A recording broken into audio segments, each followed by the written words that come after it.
ओम शांति। आइए सभी मिलकर सुनते हैं कहानी सहयोग या संग्राम। ऐसी शिप्रादित कहानियां सुनने के लिए इस चैनल को सब्सक्राइब जरूर करें।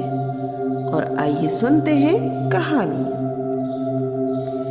एक बार परमपिता परमात्मा ने सभी को भोजन के लिए निमंत्रण दिया।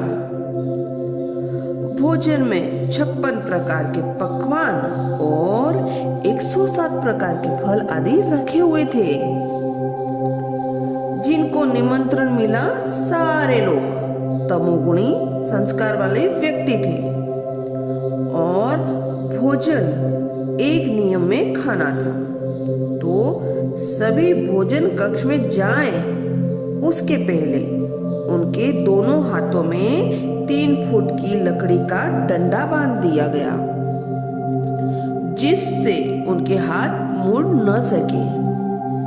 सभी मेहमान भोजन कक्ष में गए और इतना स्वादिष्ट भोजन फल देखकर सबके मुंह में पानी आ गया और सबने अपने मुंह की तरफ हाथ मोड़ा तो लकड़ी के कारण हाथ नहीं मुड़ सका और भोजन पीछे वाली पंक्ति में बैठे मेहमानों के ऊपर अथवा आगे की पंक्ति में बैठे मेहमानों के ऊपर गिरा।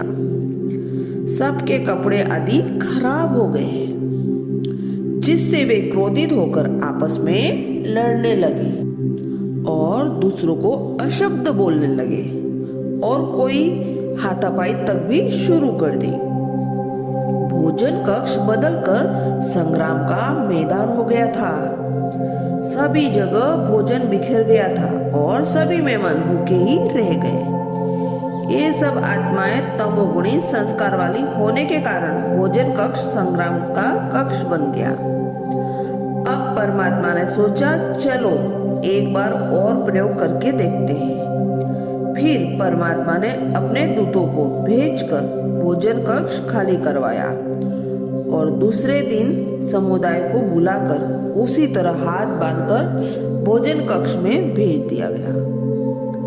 सुंदर स्वादिष्ट भोजन को देखकर सबको खाने की इच्छा होने लगी, परंतु खाए कैसे, इस पर सोच चलने लगा। ये सभी सतो प्रधान संस्कार वाली व्यक्ति थे, इसलिए उन्होंने धैर्य विचार किया। उनका हाथ अपने मुंह की तरफ तो मोड़ नहीं सकता था, परंतु दूसरे की तरफ तो बिना मोड़े ही जा सकता था।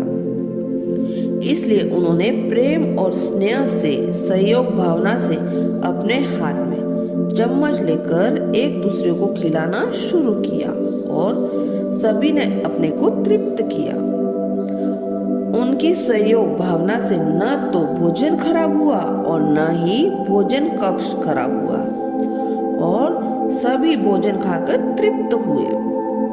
कहानी की सीख है, जीवन में सुख पाने के लिए एक दूसरे का सहयोग चाहिए और जीवन को सफल बनाने के लिए भी हम सबको एक दूसरे को सहयोग देना और लेना चाहिए। इसलिए किसी ने ठीक कहा है, सहयोग से होगा सर्वोदय। सहयोग करो बच्चा।